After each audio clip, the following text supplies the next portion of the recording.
Andi Mack. And it was actually a really different kind of show than pretty much every other Disney Channel series. It's one of the few single-camera, no-laugh track comedies like Lizzie McGuire or Stuck in the Middle, which I also just made a video about, by the way. Also, fun fact, the person who created Lizzie McGuire also made Andi Mack, so how could it not be a masterpiece? Even more fun fact, it's incredibly difficult to even watch the show, because like over half of the entire show has been completely wiped from Disney+. I mean, seriously, season 1 has 2 episodes. Now, the reason for this is because back in 2018, the actor who played Andy's dad was caught in a police sting operation where he thought he was gonna, like, hang out with a very young man, shall we say. So Wait. I just realized, when you go and look at the Nickelodeon Disney stars after their season or after they start working for Disney or Nickelodeon, you end up realizing what they're really doing after they stop doing that. And then some continue acting, but some end up thinking gay, going jail, doing adult industry that not really, or some actually just do adult movie, like mature movie. Fired from the show, but the show itself was cut short and Disney canceled it after 3 seasons. And on top of that, every episode where this character shows up at all just doesn't exist anymore. But anyway, I've had a lot of requests over the years to do a video on Andi Mack, so here you go. Okay, so the main character of Andi Mack is Andi Mack. I know, I can hardly believe it myself. Andy's about to turn 13 years old and therefore be a fully formed adult who can make all their own decisions about everything, according to her anyway. Like buying a motor scooter, for example. I can't believe your mom did this. He has no idea. I traded him my bike. You really think she'll let you keep this thing? The woman wouldn't let you within 10 feet of a bouncy castle. All that changes as of tomorrow. I become a teenager. It means I get to rebel. Okay, I'm just tired of hearing no every time I ask for something. So this time I just didn't ask. Yeah, I tried that many a time myself when I was your age, Andy, and it did not go I well, tried I'll tell you that too. Alex, would you care to explain yourself? No one understands me. It's not just a phase, so these are Andy's best friends, Buffy and Cyrus. And they've been friends since like the 2nd grade and all through middle school. But then of course you enter high school and one of those friends decides to become super goth and the other one dates a college girl somehow. And suddenly no one wants to come over and watch Toonami after school. If y'all didn't know, I'm not going to spoil it because some of y'all probably don't remember. But it's like, y'all can tell what's going on in here without even going further into the show. Say it. I know I've missed most of them. I don't care. You're here now. Yeah, okay, Andi Mack. What kind of sibling would ever say that? Real siblings hold on to something you did back in like 5th grade, like they're trying to blackmail Jeff Bezos. What are you looking at? Of course. Are those your wheels? Yeah, totally. Yeah, full throttle, outlaw. Kissing asphalt on my hog. You're kissing what on your what? But okay, here's the thing. Andy is a big fan of her older sister. You know, she travels around the country on her motorcycle, she wears a leather jacket, and the necklace from Spencer's Gifts. She's so cool. But their mom is not really a huge fan of all this bohemian lifestyle, traveling around stuff that Bex does. Mom. Rebecca? I don't know why I just said that. You look well. I will be staying a while. I'm moving back home. So my plan is to get a job and find a place to live. I'm really ready. Twin shit. You say you trying to get your life back together. But once you hit the 30-something mark, it's already too late to try to get your life back together. Dude, what are you trying to get your life back together for? Like, you already ruined it. So how are you going to get your life back together now? Father and I stopped expecting anything from you a long time ago. Yeah. Well, I don't want this one to grow up before I do. Too late for that. Damn. Well, great, dramatic exit, Mom. Wow. You still got it. Anyway, so later that day, Andy's up in a room doing whatever 12 going on 13-year-old girls do, so like Ouija boards and Necronomicons. And of course, now that Bex is here, she wants to hang out with her super cool little sister. Hey, you busy? Are you busy, Bex? You wearing those boots inside of an Asian household? Who are you trying to fool, Disney Channel? Anyway, so they hang out and talk about life and stuff and whatever. And we find out that Andy really likes to do arts and crafts. Like she makes bracelets and whatever the heck this is. It's not my problem. Did you make this too? Yeah, out of the scarves you sent me. Andy. Like, Mardi Gras, the Texas State Fair, that music festival where people supposedly get naked. They do? Did you? What? No, come on. You know me better than that. Bex realized that, like, yeah, you know, all the traveling around the country, going to music festivals for 4 or 5 days at a time, and then coming back like, well, guys, I think I can smell colors now. She realizes that she and Andy don't really have much of a relationship. Like, Bex doesn't really know much about Andy's life, and of course, Andy knows nothing about Bex. So she decides it's about time to fix that. But that's when the plot starts to get real thick, you know what I'm saying? Boy. Andy never sees what's inside this box. Just pictures. They're not just pictures. It's secrets. Things she doesn't need to see or no? No, it's wrong. I really forgot. Like, come on. I watched it back in the day, but didn't really This is remember. like my diary. You can't tell anyone anything. It's probably gonna be bad. Cause what I was trying to tell y'all is Bex is asking Annie's mom, and Bex's mom is asking Annie's grandma, and that and grandparent. But about it, right?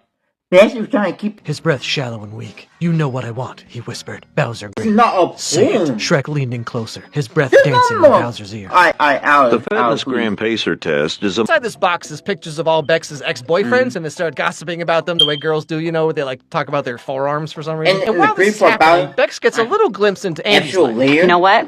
I'm already having fun. You made me a bracelet. I like your friends. I like your room. Ooh, this Jonah Beck. You didn't see that. No? And I have homework. Okay, cool. Andy, calm down. Yeah, I'm calm. Yeah, okay, Andy, I see those lip kiss marks all over that screen. Come on, you have any idea how many printed out, wrinkled, smeared pictures of Sailor Jupiter I had under my bed when I was 13? Get out of here, you can't fool me. So, getting a genius idea, Bex decides to set up a surprise date between Andy and Jonah Beck. What did you do? What's going on? He's gonna teach you how to play frisbee. I got you a lesson. That's your present.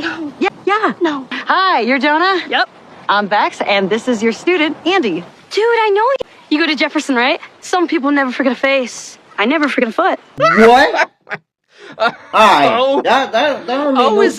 Okay, so this guy teaches you frisbee, and he's like the cool hot guy or whatever, but I explain the entire Fraggle Rock family tree, and suddenly every girl's not dating anyone this year and just taking time for myself. But all the same, whatever. Everything's going great until Jonah's girlfriend shows up. And I'm not the cute one. I'm not the smart one. I do. I'm not the hot one. I like you. I'm not the cool guy. The one, I like it frisbee. Yeah, just delete what I said before. I'm not the bad guy. You kidnapped a child? Now this, of course, completely ruins Andy's day. She was finally hanging out with Jonah one-on-one, playing frisbee, of all things, and then it turns out he has a girlfriend who's pretty? How is that even fair? This whole thing, I just made an epic fool of myself. Not the part that I saw. You were amazing. And Jonah Beck has a girlfriend. Who's in high school? What? She's like a pretty girl. She's nothing. Yes, Bex, please, tell us about how being pretty never gets you anywhere in life. No, please, by all means. I would love to hear that. Please You were raised to think you have to be perfect, but you don't. If you made a fool of yourself, you know what? That's good. You need moments like these. They're the moments you remember. They're the moments you learn from. They become your funny stories you tell about yourself. But Andy gets really mad all the same, and Bex feels like all she does is just mess everything up, and everyone's lives would be so much better if she was gone. Okay. I just mean like she starts packing up to leave again, okay? This could have been a very different show. But Andy ends up apologizing for her reaction, and one thing leads to another, and Beck decides it's finally time to share a secret that she's been holding in for years. Is that you? That's you. I'm not your sister. I'm your mother. When I found out that first this episode really of the show. happened, So yeah, that's how the show starts. Andy learns that her sister is her mom, and her mom is her grandma, and pretty much her entire life has been one big lie, which is really going to help with the rebellious face thing she was talking about earlier. When Andi Mack actually came out that year, I was surprised because knowing Rule every show come on every Friday, Saturday, right? And when that year when it came on Disney Channel, I started watching it. And when I realized that's what Annie's mother, I like Electric scooter. You like it? No, I don't. Well, I wish you didn't feel that way, but I'm keeping it. Everything works just like it always has. Nothing has changed. Sure, nothing's changed. Grandma. And so then the show goes on for 3 seasons, with the final episode airing in 2019. And over these 3 seasons, so much happens. Andy's long-lost bio-dad comes back, and we find out how, Andy's birth story is just, the tale as old as time, where Bex and Bowie, this guy, they were just so young and unstable, and they just couldn't handle it, man. So Bex gave Andy to her mom, and then Bex felt like a failure in life, so she kind of ran away. But now, 15 years later, Bex and Bowie are in better places in life, and they date, and then they get married at the end of season 3. And Andy applies for and gets into this prestigious visual arts high school, which is a thing apparently. Her friend Cyrus comes out as gay over the course of the show, and this was one of the things that made the show pretty famous at the time. Crazy thing about it, a lot of things show started only having 3 or 4 seasons. Not a lot. Now when I look at Bone, Bone had everything. I'm talking about Bone had so much episodes, so much season. Bone had so much main character that I couldn't even count how many main characters Punk had. Okay, cool. He has a crush on this guy, and Buffy has a crush on this guy, and turns out these are two separate people, by the way. And so after Bex and Bowie's wedding together, the final episode of the show, which is kind of just this nice wrapping up of everything where Cyrus and this guy get together, Buffy and this guy get together, Andy gets into her dream school, like I said. I got in to Sava. You got into Sava? She got into Sava? What's Sava? Special magnet high school for the visual arts. That's great, isn't it? It's just... We've been together since 2nd grade. And now... We won't be. Now, like I said earlier, they've all been best friends since 2nd grade. But with this episode, they start to realize that growing up also means growing apart because their lives start going in different directions. But hey, we'll always have the memories of the good times or something. You always still have memories and friendship together. But along the way, y'all going making your way to like different universes. But y'all still be friends. Something I thought was interesting about this show is like it gets progressively more Disney Channel-ified as it goes on. I mean, like the first season looks and feels a lot like a ABC family drama, you know, like The Fosters or Seventh Heaven or something, which also ended up having a creepy dad actor. Isn't that something? But like the acting feels surprisingly natural and organic at the beginning of the show, but then by season 3 it just feels like along the way, it's like increasingly getting more intense and more thinking like, what are y'all putting in the channel? Like, here's the beginning of the show. Fletcher. He's a pirate, so I don't see him very often. A pirate? I'm kidding. He's not a pirate. But he does have a boat. Has a pet bird. So pretty close. Your sister has a secret baby? She does. Yeah, like I'm not saying they're Oscar worthy or whatever, but it just kind of feels like kids are just talking, you know? And then they get to season 3. It can be nominated something, but it can be, it's a great bracelet. Close to it. I've always liked it. What happened to Kira? I poured water on her and she melted. I actually buy that. I will be the first person ever to literally die of curiosity.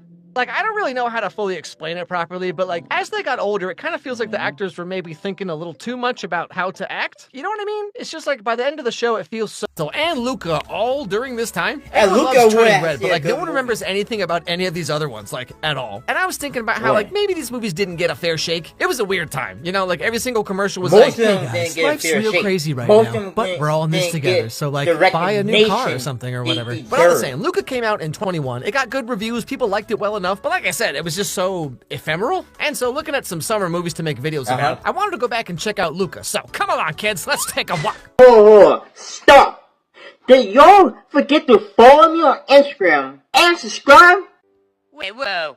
Can y'all follow me and subscribe at the same time? Y'all can, because it's hard to do. And let's see what really going on in this video. The movie starts out with our main character, Luca, who's like a merman fish shepherd. And Luca support me. Shout out to Pixar here for not using the goat scream meme, which was funny for all of 2 weeks back in 2009 and never again. But someone in Hollywood still thinks this is comedy gold, I tell you what. Anyway, so Luca's just your average 13-year-old merman who just kind of like lives the same day over and over again, doing chores, never leaving his home, always wondering what's above the surface of the ocean but too scared to find out. Luca, what's on your mind? I was just wondering, where do boats come from? Trust me, Luca, nothing good goes on up there. Hey, Open up any social media app and scroll for just like a little bit too long and you're just like... Often than most people. Lord, I am ready to open your arms. But okay, so one day, Luca's out herding his fish, as one does. Hold on, Lord. Did you hear what that was? Lord, can you please explain to me how that even represent or make any sense to the freaking video? Something a little interesting at the bottom of the ocean. Oh, just like where Ariel trying to see what really going on in up above water. Now, he was curious before, okay, but obviously this makes his interest in the human world, like, even stronger. So, Ariel sings a song about wanting to be part of the outside world and look at everyone's feet, or whatever the song's about. But then the chief of the island's like, no, Moana, you're staying here, because it's too dangerous. But then Rapunzel's like, shut up, you're not my real mom. This is my house too, okay? But turns out Luca's grandma has been to the surface before? The land monster town, just above the surface. I beat a guy at cards there once.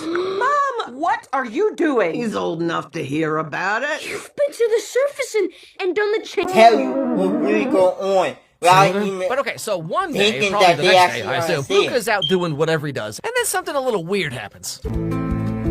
No gods or kings, only man. At this point, I thought Luca was gonna die.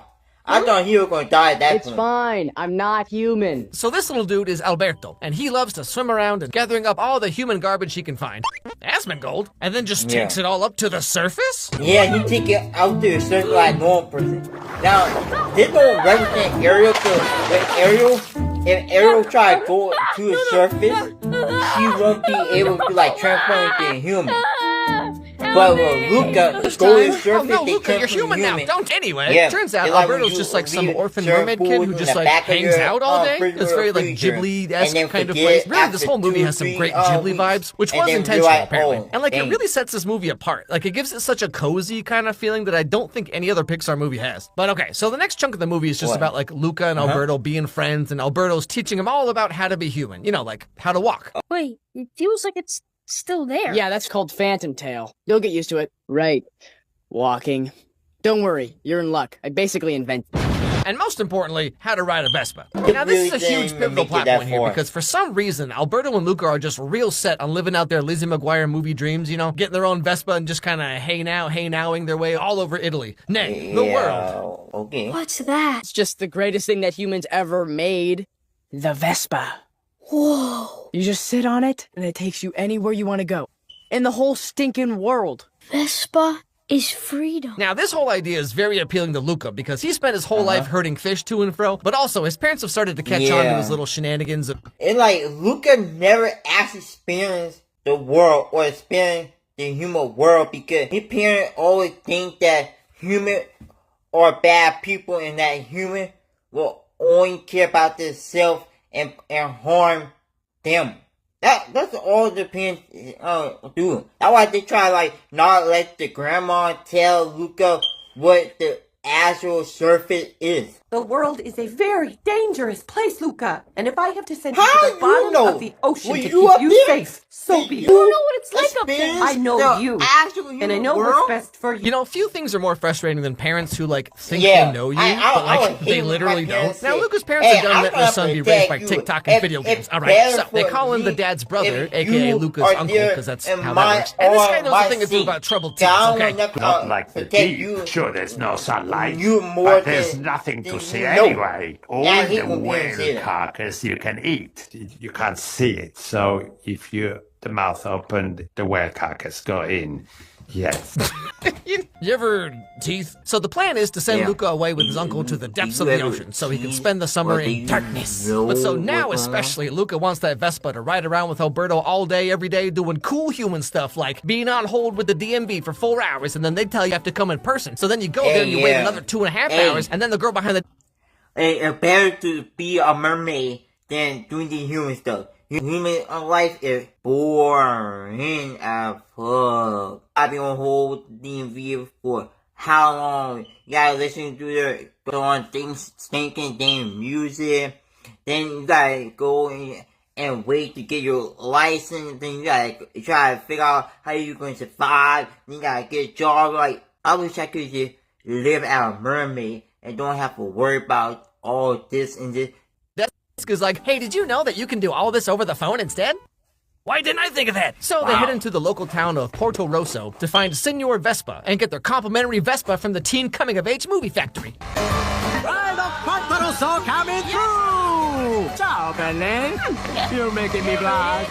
Who wants to watch me eat a big sandwich? So this guy is Ercole, the coolest dude in town, in case you couldn't tell. And he bought his Vespa by winning this like local triathlon thing the town puts on every year. And he's won it like 5 times in a row, much to the chagrin of local redhead Spitfire quirky girl, Julia. I think that is worse. So Luca and Alberto figure that Julia must know a thing or two about how Ercole got that Vespa, right? And she tells him that every year there's this Porto Rosso competition for 12 to 16-year-olds. They have to do like a swimming thing, eat a huge plate of pasta, and then ride a bike on this crazy mountain course. And apparently winning this gives 12-year-olds enough money to buy a Vespa. Like, the heck kind of place is this? And so, long story short, Luca and Alberto team up with Julia to enter the competition. They want the money for a Vespa, obviously, but Julia doesn't really seem to care much about the money itself. She's only in it for revenge. Why do? Because it'll be amazing. Every day, me and Alberto are gonna ride someplace new. How about you? What'll you do when you win? I'll get up in front of everyone and say, told you I'd win. So you're just doing it for revenge. So like, I was curious, I looked this up, and apparently Ercole is 18. He just spends all of his time stunting on 13-year-olds.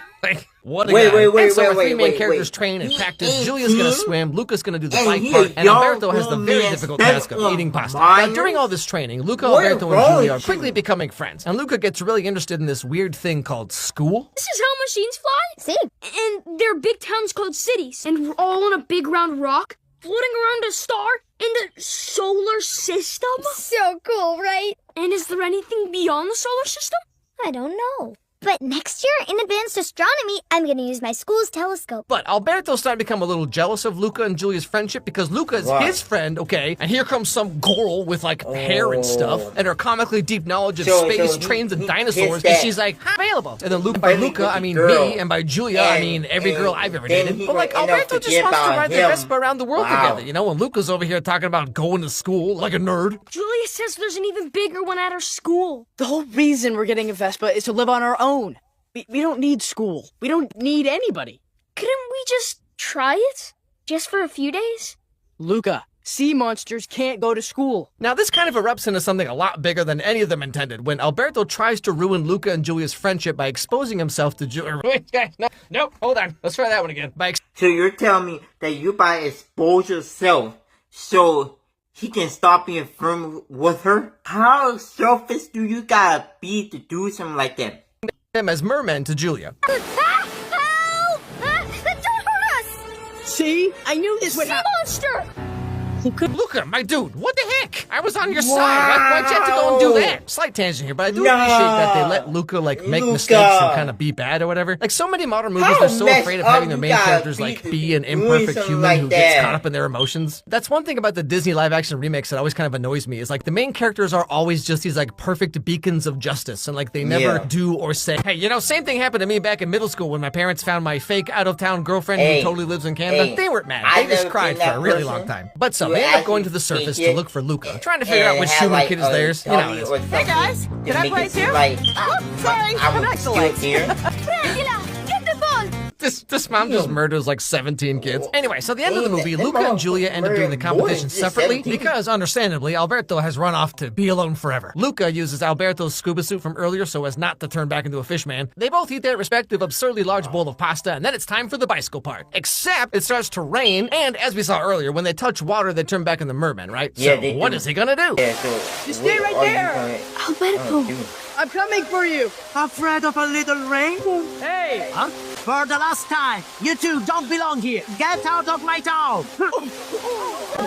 And so the very... I'm your friend, but I can't say W because didn't you already call your friend a sea monster, and then you end up pretending like you ain't scared of him? Now, that can't be a W friend. It can. Cause you already threw him out like you were trash, and then now you're trying to be his friend now? Luca. No. Luca's cover's blown too, and then everyone's like, ah. However, by escaping from Rockaway, they end up kinda sorta winning the race, question mark? They are not even people! Signora Marsigliese? Technically, legally, yes. They won. We won? Who cares if they won? They're sea monsters! Hey, well, there's nothing in the rulebook that says a dog can't play basketball. And just like that, racism is cured forever. The humans and sea monsters live in harmony together, and no one was ever mean ever again. Luca's parents realized that the little boy is growing up and needs to live his own life, so he ends up going to school with Julia. But she goes to school in some far-off city, and she was just staying in this town for the summer. And so when she goes back, she takes Luca along with her. I'm okay. Piacere. Girolamo. Trombetta. Seriously, what does that mean? No idea. Go find out for me, will ya? And then Luca and Julia ride off together on the train, and that's pretty much the end of the movie. Yeah, this movie's definitely much smaller scale than something like Cars 3 or Coco or even Soul. But you know, there's something I really like about just how cozy it is. It almost feels like Kiki's Delivery Service or something like that, where like it's not about saving the world or reviving a dead god or whatever. It's just kids spending the summer together learning important life lessons. What Alice Bear saying is like kids just being kids, basically. It's like, I think this movie deserves a lot more than it got in terms of being in like the Pixar pantheon, you know? Not that it's this amazing, mind-blowing experience, but like, I don't know, it's just such a nice, cozy, easy watch. You know what I mean? This movie made some really interesting choices that I think make it end up being a lot more than the sum of its parts. Like with Julia's dad, for example, we see that he's missing an arm, and regarding that, he says this. Looking at him right there. The sea monster ate it. This is how I came into the world. It would have been so easy to fall back on like the usual trope of like he lost his arm when he was a kid because of a sea monster and he's been hunting them ever since, or his missing arm is the source of his jaded personality, like that one fish in Finding Nemo, you know? But no, he just has one arm and like it doesn't mean anything. He's lived a perfectly normal life up to now. Little things like this movie stand out, to me at least. I also love when Julia gets upset and she just yells cheese names. Oh, Santa mozzarella. Oh, Santa Gorgonzola. I guess the Disney remakes just keep on rolling. You have to wonder, like, what happens when they run out? You know what I mean? Are they just going to start remaking them all again in 2030? When Snow White came out and did just abysmal box office numbers, Disney put on all the future remakes for about 7 minutes until Lilo and Stitch made $1 billion. Lilo and Stitch originally came out in 2002, and I was 14 at the time, so I knew everything and had very sophisticated tastes. And I remember thinking this movie was real dumb. I thought Stitch was annoying. I thought the alien spaceship stuff was weird. I thought Lilo was obnoxious. I thought Nani was the hottest girl I'd ever seen. It was a whirlwind of emotions. So the remake has come out and smashed every box office record there's ever been, apparently. And so I watched the original movie and then this new one. And you know, I did watch the new one. So and I watched the cartoon. The 2002 Lilo and Stitch movie might be the funniest movie ever. I mean, like literally laugh out loud, hilarious. And then, like I said, I watched the remake. And okay, back to the show. So the remake starts out very much like the original. We have this scientist guy named Jumba, and he has genetically created some kind of... Mostly a cartoon version into like the real human. So like in the original movie, Jumba had this Russian accent that's very overplayed for this kind of character. Dr. Jumba Jukiba, you stand before this council accused of illegal genetic experimentation. Experiments are only theoretical. But it sounds way better than the remake. Like, old Jumba felt authoritative, albeit a little bit silly and stereotypical. But in the remake, this is just one of the most phoned-in performances I've ever heard. Like, this dude recorded all of his lines on the phone taking a dump. You know what I'm saying? Anyway, so Stitch is some kind of secret genetic guy who's indestructible, super smart. He even knows how to pronounce all the really hard dinosaur names. Incredible, this guy. And the majority of the population of this planet, let's see, apparently they spend all their time staring at a medium-sized screen, and then they reward themselves afterwards by turning on a big screen, but then actually just staring at a small screen in their hand the whole time. And they just kind of do this every day till they die, I guess. Now, long story short, this head alien lady makes a deal with Jumba that if he goes to Earth to get 626 back, she will commit his 1,000-year prison sentence or whatever. And he gets teamed up with local Earth otaku alien guy. Out there, then Jumba might say it. We'll simply vaporize the planet, Captain. So right here with this whole like beginning part, there's actually a lot of changes they made from the original. In this movie, Lilo is a cute little 6-year-old girl who just kind of doesn't fit in and gets teased by the other girls in her hula class. But in the original movie, like Lilo's just freaking like, you are not ready for this. You're crazy. She just beats the crap out of this kid and chews her arm off. Or like this little doll thing right here, right? Like in the remake, this is just Lilo's kind of weird looking toy because she's so quirky. But this movie completely erases the real true backstory of this little guy. Wait, is the real backstory of it? I made her, but her head is too big. So I pretend the bug laid eggs in her ears. And she's upset because she only has a few more days to... What the heck? Is the original 2002 Lilo is just hilariously out the best character Disney's ever made. And what really sells all this, in my opinion, is just how adorable the animation is. The way they design the characters is maybe kind of polarizing, but just look at how cute Lilo is when she just does literally anything. Like the way she bops around when she runs, her little mannerisms. The animation in this movie is really incredible. You can't get any of that in live action. You can. My friends need to be punished. What? My friends need to be punished.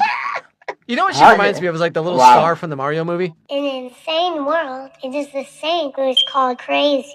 Time, like hope, is an illusion. Anyway, so what she had coming. Part of her eldritch darkness rage comes from the fact that her sister Nani was supposed to be there to watch her at the recital, but she never showed up. This is another change from the original movie that we're going to get into more later, so just keep it in the back of your mind, right? Sometimes I eat so much I can't breathe. Yeah, also they totally changed the social worker. In the original, it was Mr. Bubbles. This is Mr.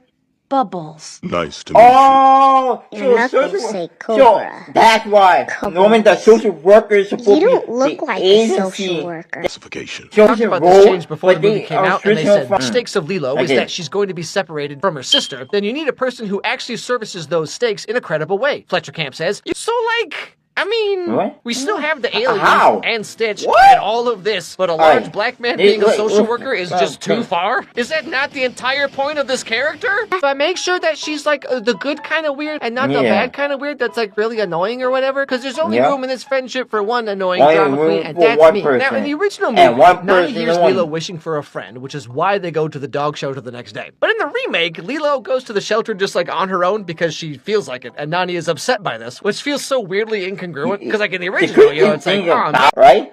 They do look the same, but when you compare it, they take out so much from the cartoon version and remix it. So like, some parts are the same, but others be like different because they put in like in different format or different ways. I feel so bad for Lilo. Maybe we could get a dog or something. And the remake, it's like, man, I feel so bad for Lilo. Anyway, guess I'll play Fortnite. So like I said, Lilo goes to the dog shelter one day. Guess what she finds there? You know, like obviously the original movie was mainly for families with kids or whatever, but this remake is just jingling keys every 5 minutes for the ADHD TikTok crowd. You know what I'm saying? Also, like back in the original, there's quite a few slower scenes with Stitch where we get to see a little more depth in his character, like when he reads the Ugly Duckling book, for example. How they try He's sad because he's all alone and nobody wants him. But on this page, his family hears him crying and they find him. Then the ugly duckling is happy. But pretty much all that is gone in this remake, and Stitch is just doing all the Stitch stuff, you know what I mean? But all the same, this is pretty much how the movie goes, more or less. Nani has to spend all of her time watching Lilo and Stitch. So that's why the movie's called that! Guys, I solved the riddle. All the while looking for a job, but Lilo and Stitch keep getting up to no good nonsense, and Nani keeps getting fired from and or rejected from every job. Again, there's a pretty major change from the original movie where Nani's looking for a job, so she talks to this like insanely hot lifeguard. Oh, man, this is a very formative scene. Hey. Oh, yeah, okay, I definitely like girls. Yep, I can't wait. This did not go like I thought it would. So after being rejected constantly and Lilo feeling like it's all her fault, they all decide to take some time off and go surfing with local hot dude neighbor guy, David. And the great thing about David is everybody knows David. Like, no step too far, he might lose custody of her sister. Also, she wants to go to college on a full-ride scholarship, but gave it up for Lilo. Jumbo wants his experiment back from the Galactic Federation. Also, he hates love, family, and friendship, and wants to destroy the universe or something. But so, the very end of the movie, the Galactic Federation shows up to capture Stitch because Jumbo went rogue, so they like capture him too. And the lady in charge decides to let Stitch stay on Earth with his new Ohana. You have all shown me that... Keeper? What does that mean? Going around the internet a couple months ago was so overblown. Like, did any of you actually watch the movie? Because, like, Lilo's taken away from Nani because of legal reasons, but she's adopted by the neighbor lady who's basically like her aunt anyway, and Nani goes off to college, but she has this alien portal gun, so she can visit literally anytime she wants. Now, to be fair, much like the rest of this remake, this idea was handled very poorly. You know, the neighbor lady has lost her husband at some point, and it's just her and her grandson, David. So having these two kind of broken families come together, like, officially, it makes sense. But all of this happens off-screen. And then at the end, it's kind of like, yeah, by the way, I'm adopting Lilo or something or whatever. Okay, cool. This all would have had a lot more impact. Like, if we actually saw Nani and Tutu talking about this, and then Nani herself kind of realizing that Ohana can have a much broader meaning or something like that. I do agree that this all kind of undermines much of the movie's theming, but not at all like how the internet was portraying it to be. Can you believe people would just lie on the internet like that? But all the same, that's more or less the Lilo and Stitch remake. So yeah, you know, they changed a bunch of stuff for the worse, and they removed a lot of the best parts of the original, and it made a bajillion dollars. So much. You ever do that thing where like you sit on your foot and fart, and then it like tickles a little bit? I've never done that. Who in the right mind does that? If y'all do that, isn't that weird? By Disney Channel. So I've covered quite a few of their shows up to this point. You know, I've done all the classics. I'm moving on to the 2010s now with Jesse a few months ago. And so, continuing right along, we have the 2011 hit series, Austin and Ally. Hey, Austin and Ally will be here. And it grew the fan base of Disney Channel so much. Why is the first thing you do is drum? Now, I can see you drumming, but with cornball?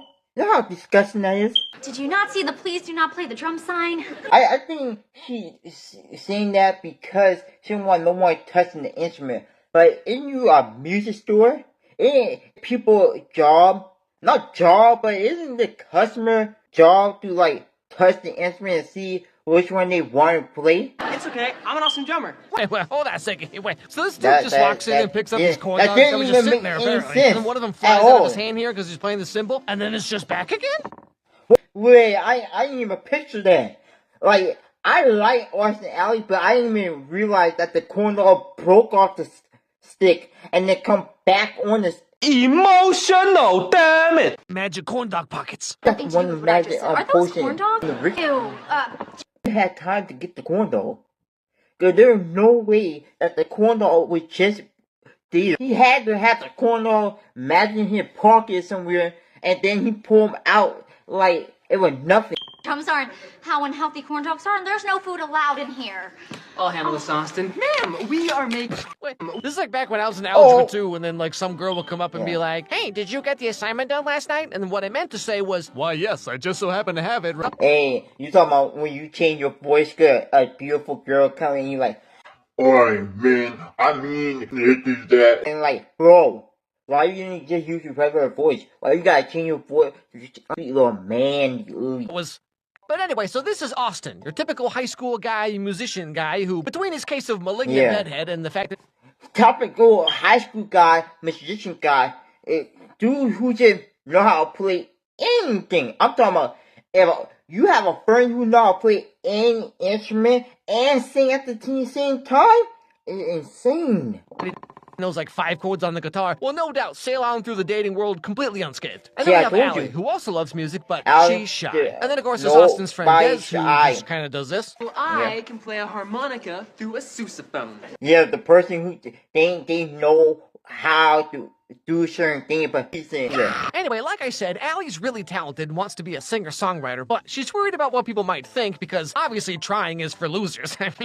Hey, like, you have to have that confidence to say, "Hey, I don't give a what you think about, if my music sucks, or your opinion, it doesn't matter." Like, come on, you have to have the mindset to not care what nobody thinks of you. How dare she care about stuff, you know what I mean? And the crazy part about it, she only sings by herself. There. Hey, I like that song, but if you want to make it really catchy, you gotta speed it up. You don't know my name. Now, what ends up happening here is Austin steals this song that Allie was just playing and turns it in. Yeah, the crazy part about it, he stole the song, turned it to a hit, a record, and then after he already make it big, he go to Allie and say, "Oh, I just hit that," and then Allie explained to him that was my song, and he said, I really didn't even know. But in reality, you didn't know it was her song. You just stole it from her and just made it better than what she really thought the song was supposed to be. Now, because you could just like do that back in 2011, 2012. I mean, hey, remember back when the whole world just went nuts for this cat that looked slightly perturbed? And the memes were all like, "Hey, when you up on your level, it's all good. But then when something else pop up higher, people gonna leave you back down here and then get this up here." Always. When you're on a date and they start explaining all the inside jokes they have with their friends you've never met. But then nowadays memes are like 14 layers deep, you know? It's all like, my mom, my therapist, and all my sleep paralysis demons trying to explain to me why owning 8 dishwashers might not be normal. But anyway, so given what Austin has done and how much success he had doing it, would you believe Allie's not too thrilled? Hi, I'm Trish. Big fan. Look, I'm here to... What are you doing? I'm making my own cologne. Oh, so now, since you already made a big hit song and stole her song, now you think, man, since I'm already a big hit and already getting so much views on all the social media, let me start giving some product and send to people. Get off of one big hit song. You know, we all laughed at Mel Delphine for selling her bathwater, but Disney Channel was all over that stuff like 10 years ago. Okay, Ross... Bathwater. Delphine could run, that's all I'm saying. But like, more importantly, okay, so Allie just goes over this dude's house like she just... Maybe you didn't even tell him why you been in the house. That one girl we talked to that one time at the music store, yeah, so like, she's in your house now. Yeah. Although, to be fair, okay, back when I was in high school, if some cute brunette girl just out of nowhere walked right into my bedroom, I would have just been like... Allie, if that was me, bro, I'll be like, damn, it's time to spit some game. It's time to... lead the fight button. But all the same, Allie came all the way up to tell Life us is real. Here's what we come up with. Austin, lunchbox. Austin, so you just put... You stole my song. You heard me playing it at the music store. I guess that makes more sense since I've never actually written... How did you even steal her song and she even was singing the whole song? All you had time to steal her whole song. Like, you stole her whole flow, the whole song from word to word. I've tried, but they're all terrible. I wrote that song, and you have to tell everybody the truth. I can't. Do you know how embarrassing that would be for me? Consider my feelings. Yeah, Allie, who do you think you are? Not prioritizing the feelings of this random man who just stole from you. When you gonna qualify your feelings for his feelings? Like, you put him aside and say, I don't care for your feelings, then you ruin mine, like, my feelings. What about me? You stole from me, so why have parts of my feelings for your feelings? Now, not only did Austin steal Allie's song, but he's in too deep to come clean about it, okay? Because now he's been invited to be on the Helen Show to do an original song. His hands are in that water already. It's too late. It's too bad, because we would love to hear you do another original song. Darn. I've written so many songs. I wish you had more time. How about you come back tomorrow? Yeah. Another original song? By tomorrow? And he can't want good. He don't know how to write all his song. Just by tomorrow, everybody thinks that he a good writer and he can make the song like that. He probably already figured out by this point he doesn't really know how to write music all that well or do much of editing all that well, really. So he's kind of like patient zero for kids who become TikTokers. I needed a song by tomorrow. Song. I wrote that last part. I mean, to be fair, it's not really that much different than what the Kids Bop version of WAP sounds like, so I don't know. It's different than what Kids Bop be doing. The Kids Bop song be horrible. I'm talking about, bro, it's so horrible that it fried my brain to a point where I just want to... So Austin needs Allie's help to come up with a new song, but obviously she doesn't really want to help him because he took all the credit for the first one that he stole anyway. I know you're mad. Explain I didn't mean to steal your song. Ellen whose song it really was. Who am I kidding? My dad always said music was a waste of time. He said I had a bazillion to 1 chance of making it. That's exactly what my dad said to me. You know what my dad said to me? He's always like, open your eyes, sheeple, jet fuel can't melt. Dad just wants y'all to go to college, pay a lot, and it's worth a 9 to... And then the other person's like, sir, can you just pull ahead and grab your food, please? Anyway, so Austin's like, oh man, I stole your song and got famous, and now I have to write another one to get more famous. And Allie's like, I feel so bad for you, apparently, for some reason. Okay, fine, I'll write you another song, because I am a doormat. Damn. So they go to Allie's special piano room place from before, and then she's all like, I like pickles. And somehow they end up writing a new song. Break down the... Just from you saying you like pickles, how that even correlate to y'all making a new hit song? It took all night, but we did it! This song is awesome! Okay, well, you better hurry. You only have 1 hour to get to the Helen Show. You mean we better hurry?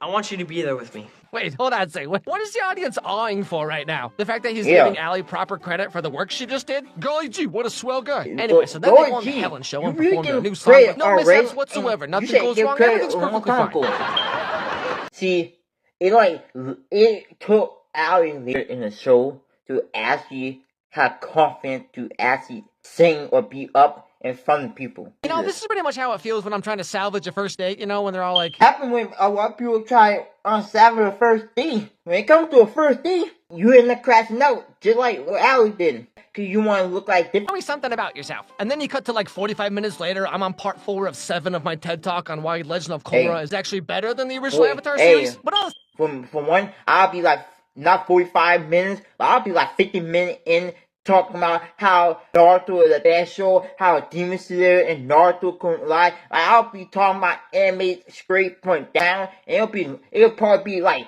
30 to 40 minutes later, maybe like 3 hours, I'm still talking about, then come to 45 hours, then come to 72 hours, and then I look up, keep going, and I'm like, and despite everything that just happened, Austin and Allie, that's why the show's called that. Austin and Allie team up to have her write the songs and him perform them, so everybody wins. That's the reason why. Look at that piano. I used the money I got from being on the Helen Show to pay for all this. I can't believe you did this. I want you to be my partner. Spend more time with you? You're a songwriter with stage fright? I'm a singer who loves being on stage. We're a perfect match. What do you say? We're partners. And then the show goes on from 2011 to 2016, kicking off the careers of Russ Lynch and Laura Morano, who have since gone on to do such classics as Status Update and The Perfect Date with Noah Centineo. So, you know, I guess we all can't be Bella Thorne. Thank goodness. Yeah, we all can't be Bella Thorne. Wait a minute. What is Bella Thorne doing? Scratch that, because we all need to be like Bella Thorne. Scratch that, let's say Zendaya. We all can't be like Zendaya and be famous off of Disney Channel. We can't. Dang. It's crazy to see the throwback for season 3, episode 4 with Austin and Allie. Dang. I know y'all were so excited to recap on Austin and Allie. Now, click this playlist for more video and more seasons from any season. And don't forget to click this. We give you more fun videos that will be way worse. One show that never really comes up in these conversations, but at the time was just as big, if not bigger, than some of these, was Good Luck Charlie, which ran from 2010 to 2014. Whoa, the thing that made the show different than almost every other Disney Channel series before or since, really, was that Good Luck Charlie was made to be a family sitcom. Basically, all that means is the parents and adults in the show are not just like complete total idiots all the time. But anyway, so to round out the month of Disney Channel that I just decided I was doing for no particular reason, I figured I'd check out Good Luck Charlie. There you are, 9 months old, and look how cute you are. Yeah. Not crazy, but it surprised me how much Charlie grew up. If you start acting at that age and then grow up, it'll be a big difference, a huge difference to the acting community. And look how cute I am. Anyway, so this is Teddy, our main character. Teddy's mom has just had another baby, and so Teddy decided to start making these video diaries, or vlogs, if you will, about all the wackadoo, zany adventures that she and the rest of the family get into, and teach her new sister Charlie all the wonderful life lessons they learn along the way. You know, stuff like family's important, or friendship is important, or who could forget that one time where Teddy... What Teddy was trying to do in her blog and teach Charlie all the life lessons that go on in her family, so it'd be like memories, and she can watch it back and remember from her being young and then growing up. Friendship in the same episode? Anyway, so we get to meet the rest of the family, like Mom. Hey, looks like Dad taught you how to eat bananas. There's Mom, looking lovelier than ever this morning. Not in the mood. And then we have PJ, the older brother. There's your older brother PJ, doing today's homework at the last minute as usual. This is today's homework. This is yesterday's homework.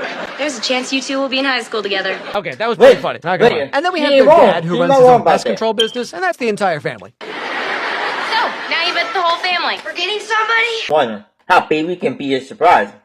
How that even possible? Surprise, you know, like I assume you were there when it happened. Like, it's almost as weird as when people tell you, we're trying to have a baby. Like, there's a whole lot of information in that sentence I don't need to know about. But anyway, so finally we get to the main plot thread of the episode, where Teddy has a study date with a boy. You know what I'm saying? But Mom's going back to work that night and wants everyone to stay home. I'm going back to work tonight at the hospital for the first time since Charlie was born, so I want everyone to stay at home and help Dad with the baby. No, Mom, I'm not going to be here tonight. I have a study date at the library. I'm sorry, Teddy, but you're just going to have to reschedule. Mom, don't take this the wrong way, but why did you guys have to have another baby?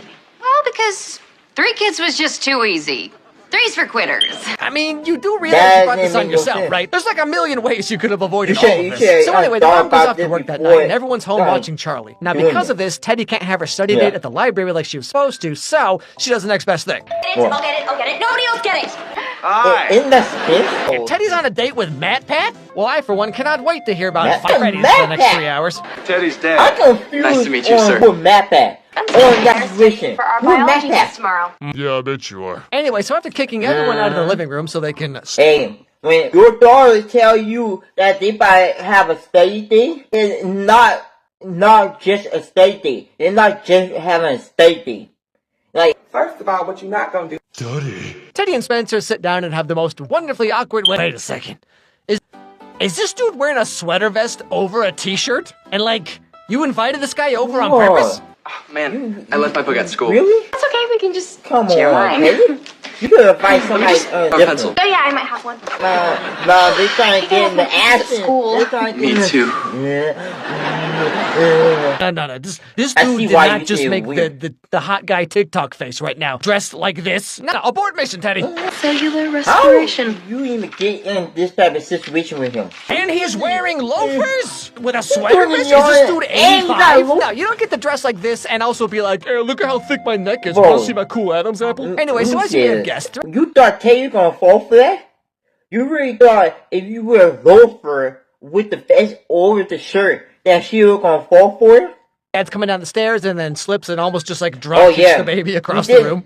She didn't almost drop kick on Charlie. He almost literally killed Charlie. Not drop kick Charlie. Nobody tells Mom! And then when this happens, their dad hurts his butt pretty bad, and PJ takes him to the hospital, but they can't let their mom find out because she's a nurse at the hospital, by the way, so they gotta keep it all hush-hush. Hang in there, Dad. Why would you spank his own dad? Am I watching the right show? And then, of course, wouldn't you know, the mom does indeed find out that they're at the hospital because, well, of course. Why? Please don't put You gonna give me my sponge bath? PJ, Oh, how you gonna get out of this? what are you doing here? How you gonna get out of this? Sponge baths, the big hairy guys. Well, son, in this economy, you gotta do what you gotta do. I mean, hey, $10 is $10, you know what I'm saying? And while this is going on, the younger brother Gabe breaks into the neighbor's house to eat her food, and then Teddy has to go over there and deal with that situation. However, you're supposed to do that. Okay, I think we're done here. Good night. It is now. Yeah. What's going on? Ever since the baby arrived, everyone's been ignoring me. So I think Gabe feel like no one care about him or love him, and they put more focus on Charlie than him. I feel like I'm invisible. I'm just a loser middle kid, like you. I don't know, man. For me, being the middle kid ended up being pretty cool because, like, you got to do pretty much whatever you wanted, and like, no one remembers you exist half the time. It's awesome. And I was a baby once, and then you came along, and I was not happy about it. Then you peed on PJ, and I thought, hey, give the kid a shot. Look, someday you're gonna feel the same way about Charlie that I feel about you. Well, how do you feel about me? The hottest guy in school is at our house right now, and I'm here with you. I'm sorry, Teddy. I'm sorry, Teddy. This dude right here. I'm sorry, Teddy. Spencer is not the hard guy in school. No hot guy with a loafer, right? And then with a sweater vest over a shirt, and then try to do a cringy move that all guys do when they try oppress a girl, right? You talking about the coolest? What you wearing? The kid who put all of his skill points into his neck? This is the hottest kid in your school? Man, Not my parents put me in the neck. wrong high school. I The tell one you who what. put But yeah, all so the skill study points, date kind all of his sort of doesn't really coolness go that in well. the But trash Teddy learns the importance before of he family would for step the in. first of many times, and it all kind of works itself out in the end anyway. But the good news is, now there is no good news. I take that back. It's a text from Spencer. Yeah, he said something about he wants me to throw it back for a real one? Whatever that means. Now, Good Luck Charlie went on for 4 seasons, 97 episodes, and a movie, and the show ends with Teddy. You want her to make a... My God! Why doesn't everyone just back off? Going off to college, but not just any college. No, of course not. You know, because it's like every main character in like every teen anything, she gets into Yale because it's just that easy. And so she spends the last episode of the show trying to think of one final video diary life lesson she can teach to Charlie, who's now like 5 or something, and has all the signature sassiness of a Disney Channel little sister. And oh my goodness, no, they have another kid. There's 5 of these kids now. Mom, Dad, you have got to chill out. This is getting ridiculous. Anyway, so the last episode. Yeah, Mom, Dad. Chill out. Y'all definitely need to lock up that room and never go back in that room. Because once y'all go in that room, y'all gonna end up having 6 kids instead of 5. The whole than this. And of course they break up, but then they become friends again in season 2, and then they date again, but then they break up again in season 3, and then in season 4 they're kind of like friends again for a bit, but they decide not to be friends anymore. And in the middle of all of this, Teddy dates this guy named Bo, who also looks like a time traveler from 1955. So yeah, Teddy definitely has a type. But anyway, so at the end of the show, Teddy's having her little party thing. You'll never guess who shows up. That's right, the secret love child of Andrew Callahan and Seth Rogen himself. No, actually I meant the next guy. But anyway, so just for old time's sake, Spencer and Teddy sing a song together because of course Spencer plays the guitar. Why wouldn't he? And wouldn't you know, gosh darn it, this reignites a long dormant spark between them. Yeah, and I'm so glad we're back to being friends again. Me too. You know, Boston and New Haven are pretty close. And actually caught We could take friends to see each other? You know, as friends. Yeah, as friends. Friends don't kiss. And of course, everyone else in their family also gets their resolutions, like the mom goes on to become the local news host for Good Morning Denver. The dad becomes friggin' ripped for some reason. Even Gabe gets to reminisce a little bit with the neighbor lady, whom he's been tormenting for pretty much the entire run of the show. Best thing Gabe could ever done. There was the hatred. Always. You know, you taught me an important life lesson. Y'all policy to be like fear and mistrust adults. And that's pretty much where the show Good Luck Charlie ends. I assume after this, Amy and Bob over here went on to have another 12 kids. Which, I mean, look at how absurd. Bro, don't tell me y'all made a part of a secret season and Amy and Bob had some new kids. And they start popping out kids of a kid like Bob had money after money. Bro, how much rich you got, Bob? How much you have to do? And your dick is broken. Your dick definitely has been. Like, I'm not saying it's amazing or anything, but like, it's a lot better than I expected.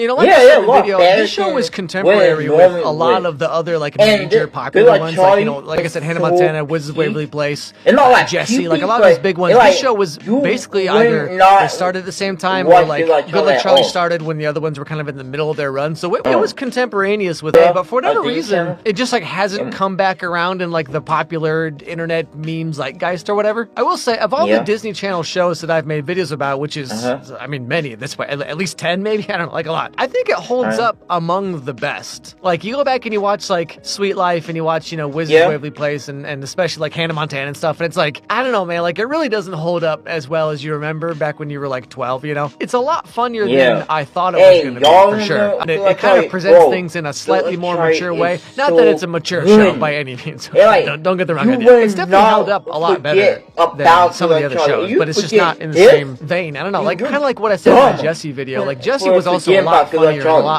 a lot more mature in its humor than I was expecting. Not that it's like an overly cerebral show, but you know, like it was just like there were certain jokes where I was like, that's a higher level joke.